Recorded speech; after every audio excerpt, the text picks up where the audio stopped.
Meu nome é Adriana e a Adriana de Nanã, do Instituto Omonanã, e tenho a grata satisfação de estar aqui mais uma manhã com vocês. Bom, como toda semana, a gente sempre abre os nossos trabalhos com o nosso ebó semanal, o ebó da gratidão.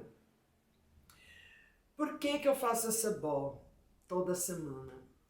Porque eu entendo que a gente precisa se exercitar na gratidão, fazer um exercício mesmo, para sermos gratos, um exercício para elevar a nossa energia, a nossa disposição, um exercício para nos levar a observar as pequenas e boas coisas da vida, para além das coisas ruins.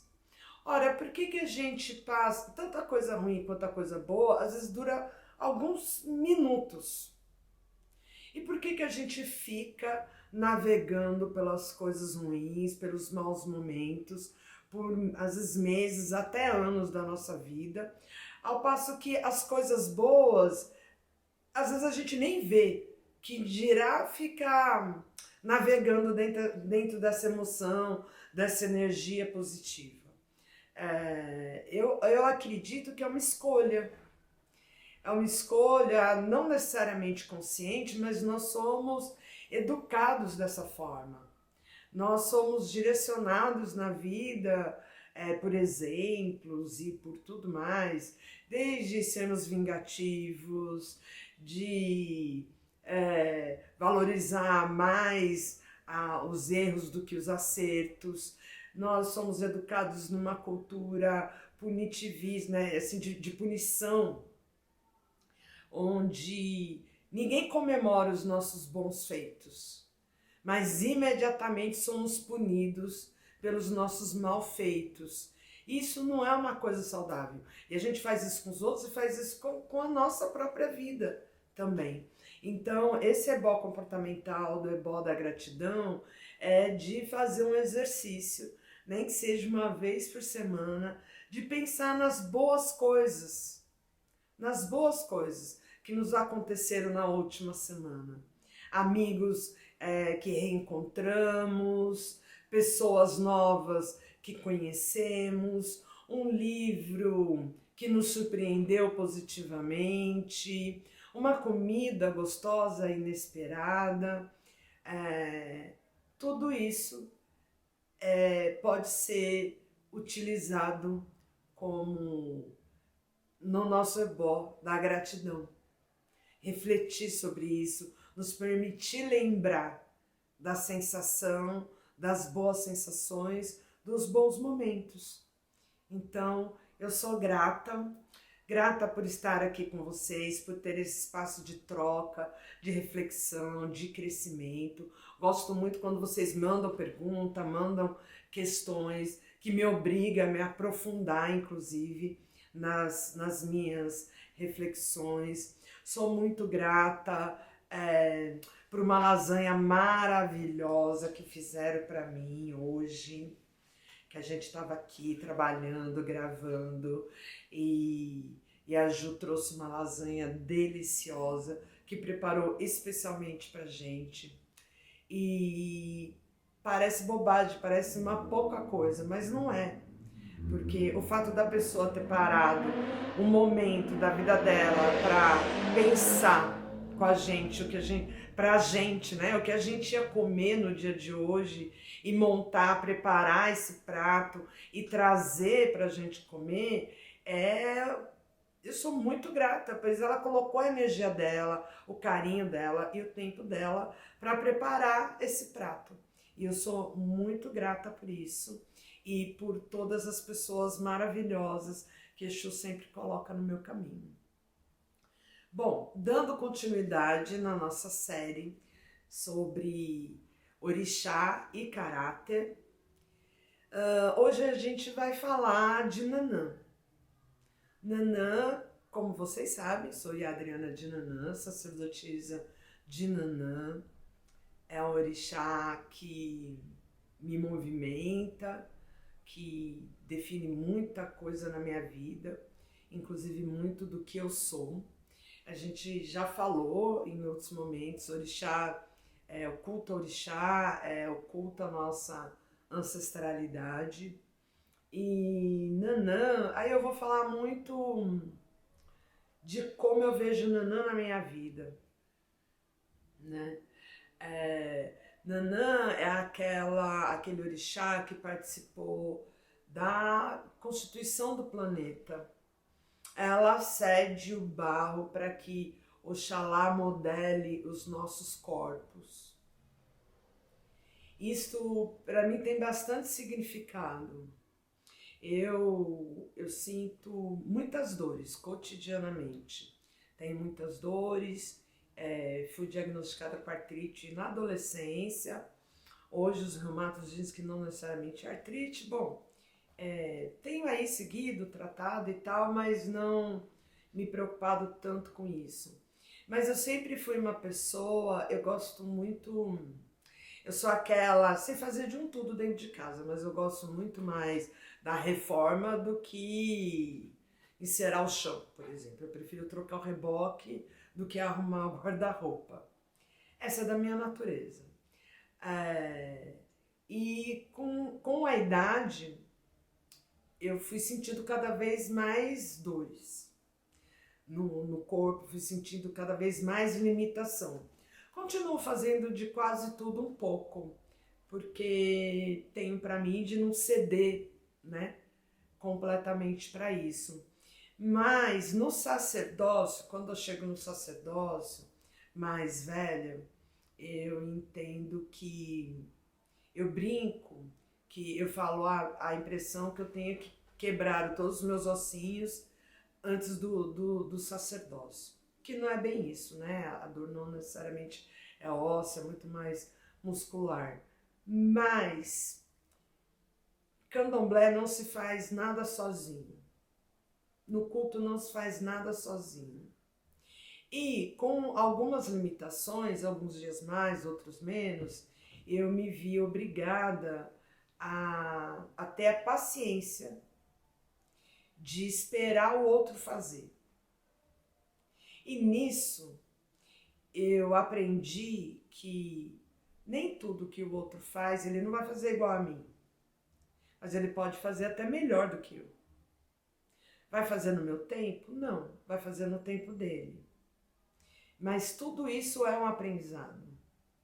Porque como eu seria capaz de me colocar no lugar da mais velha e de ensinar, se eu não tivesse a paciência de esperar o outro aprender?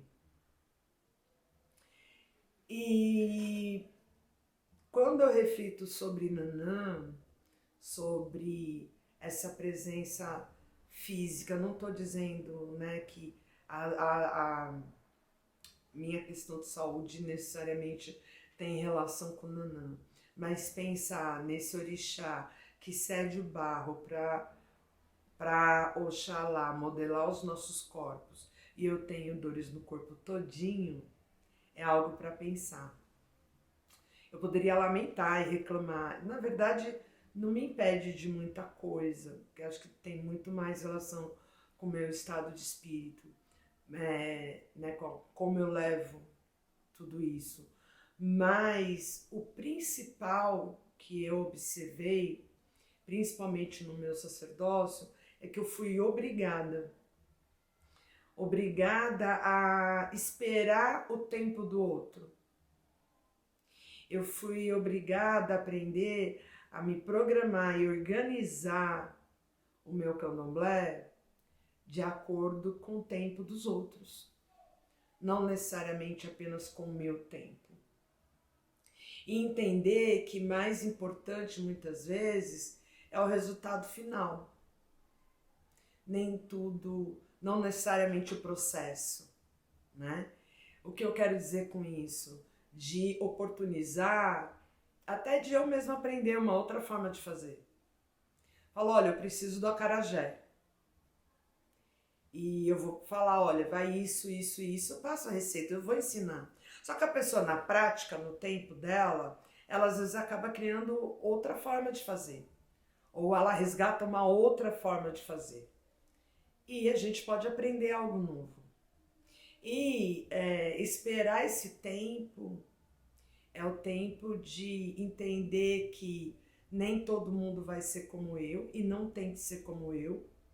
E a diferença de cada um presente no terreiro é o que faz o todo. Porque se todo mundo for como eu, não tem como ter o terreiro. Nem eu me suporto tem dia. Que dirá um monte de gente como eu. E eu tenho para mim que isso é algo que eu aprendi muito com Nanã, que é refletindo sobre isso. Lembrando que Nanã também é aquela, ela reina nos mangues, né? Nos manguezais, que é o berço do oceano, que é o berçário, né? De toda a vida no oceano. Tudo nasce ali, na putrefação daquela terra, com aquela água, nasce vida. É um pulsar de vida e renovação constante.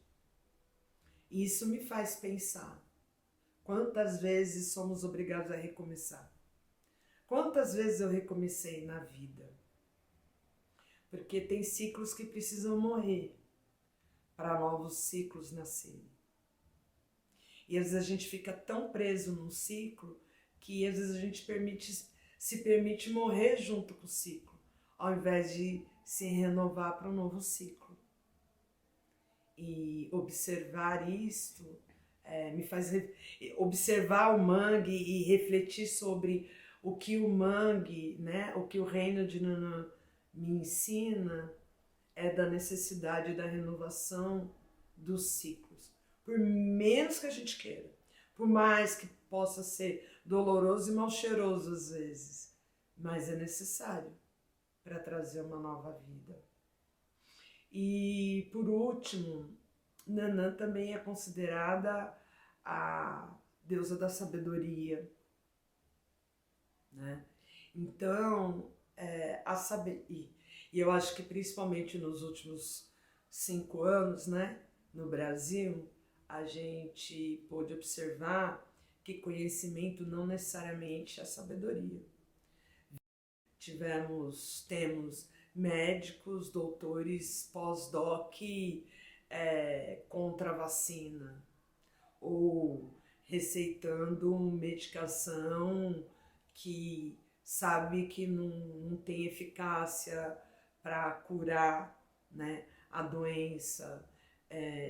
Professores, pessoas que a gente considerava socialmente como pessoas sábias por terem vários diplomas e acreditar que a Terra é plana, né? Ou seja, a sabedoria não está na quantidade de livros que eu leio ou na quantidade de diploma que eu tenho. A sabedoria está na capacidade de ler o mundo. Então não é ler apenas os livros. Não adianta eu ler os livros e não ser capaz de ler as pessoas, de ler o movimento do mundo. Que isso é desde sentir quando o céu está mudando, a brisa, quando o inverno está chegando ou a primavera está chegando. Sentir o mundo. E tudo isso a partir do nosso conhecimento. A partir de memórias, de histórias que a gente leu, ou de histórias que os mais velhos nos contaram, ou até mesmo dos livros lidos. Mas a sabedoria é a capacidade de você agregar tudo isso em benefício da comunidade, em benefício da continuidade da humanidade, mas pensando num mundo melhor, num mundo seguro, pensando de fato de usar todo o nosso conhecimento para uma sociedade de bem viver. Porque, assim como o Candomblé diz, não se faz nada sozinho, ninguém faz nada sozinho. Todo mundo depende de alguém, de outro ser humano, ou de outro ser vivo em alguma medida, em algum momento. E para isso, para reconhecer isso e usar isso a seu favor e a favor da sua comunidade, isso sim é sabedoria. Não a quantidade de diplomas ou de livros. É importante ler? Sim. É importante os diplomas? Não, eu não acredito, mas está dado na sociedade. O mercado exige diplomas. Então não estou dizendo que não se deve buscar os diplomas, que não se deve buscar os livros. Mas a gente não pode deixar de ouvir. A gente não pode deixar de ouvir os mais novos e ouvir os mais velhos. Se ver e ver aqueles que estão em nossa volta. E usar tudo isso, dia a dia, de conhecimento, para promover um dia melhor. Todo dia é uma oportunidade da gente ser uma pessoa melhor. Todo dia que acordamos, que o Lodumare nos permite abrir os olhos pela manhã, todo novo amanhecer é uma oportunidade. E é isso que eu aprendi com Nanã. É assim que eu me vejo com Nanã e tudo aquilo que ela transmite a partir dessa vivência e do corpo que eu transito aqui nessa vida hoje. Bom, espero que vocês tenham gostado da reflexão de hoje.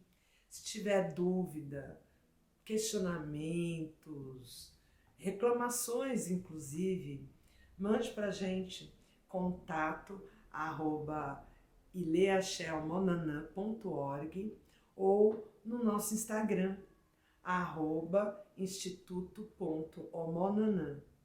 Um beijo grande e até semana que vem.